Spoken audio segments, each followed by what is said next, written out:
I wanted treatment because I was tired of the way I was living and the way I was feeling, and really that wasn't me.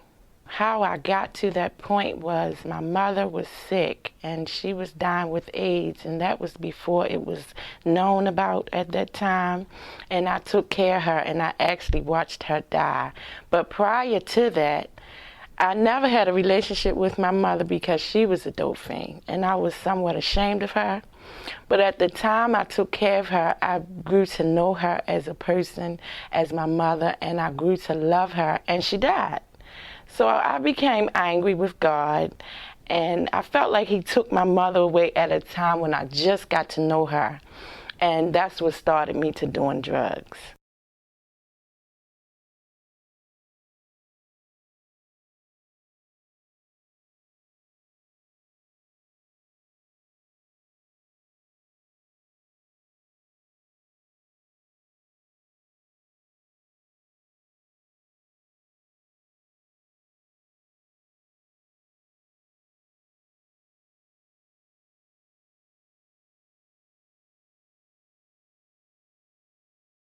My mother came here at 27. She had 6 kids. That's a lot of kids at 27.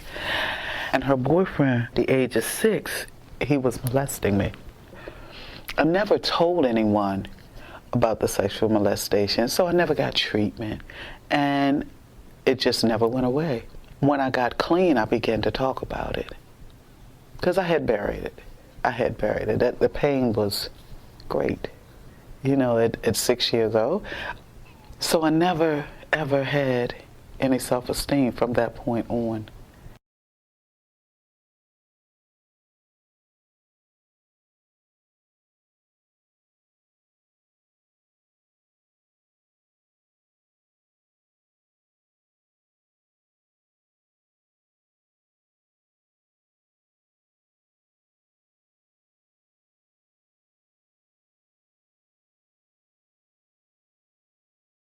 As a child, at the age of 5 or 6, I was sexually abused by my biological father, and I never received any treatment for it. My mom found out about it and put a stop to it, so I remained in the home, and even though it stopped, the molestation stopped, I still lived in fear for years. I turned 18, I moved out of the house. I pretty much rebelled against him and everything that he believed in. So whatever he didn't like, I made it, he hated the city, I moved in the city. He was an alcoholic and still is, and so I decided I'm not going to drink, I'm going to use drugs. He hated drugs. He'd never taken anything stronger than an aspirin. So I decided that's what I'm going to do, because I'm going to hurt you, I'm going to get to you.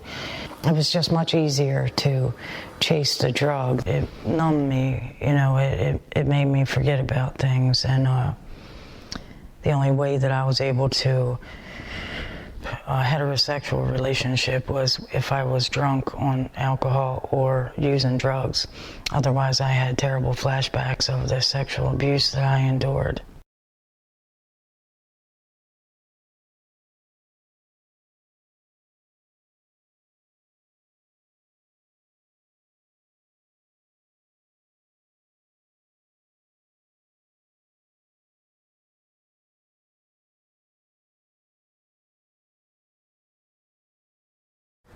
I think I never was mad at my sister, but more my mom and my dad, because my dad abused me and my mom never knew. And eventually, I did talk to my sister some about this, but I didn't talk to my mom because he had passed away, and I just think now that she's older that it just wouldn't help any. So my sister said sometimes that my father would bother her a little bit, but I don't think she said he really sexually abused her too much, because she was more independent. My father would come up to help me with homework because I had learning disabilities. And then after homework, it would be like, okay, let's have a little, it was like he had more opportunities with me. Because my mom would be washing the dishes or something and after dinner, and I'd be trying to do homework, but I was the one that always needed the help, and it was like my mom sent him up, and then it was afterwards, My sister said sometimes he did come into her room a few times.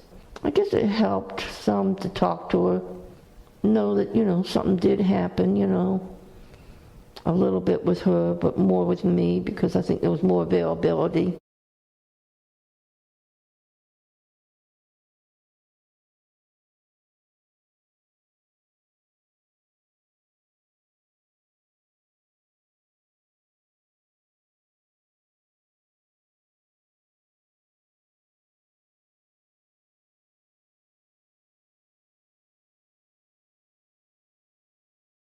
There was a little girl that was about 5 years old who had long brown hair and big brown eyes, and she reminded me of myself.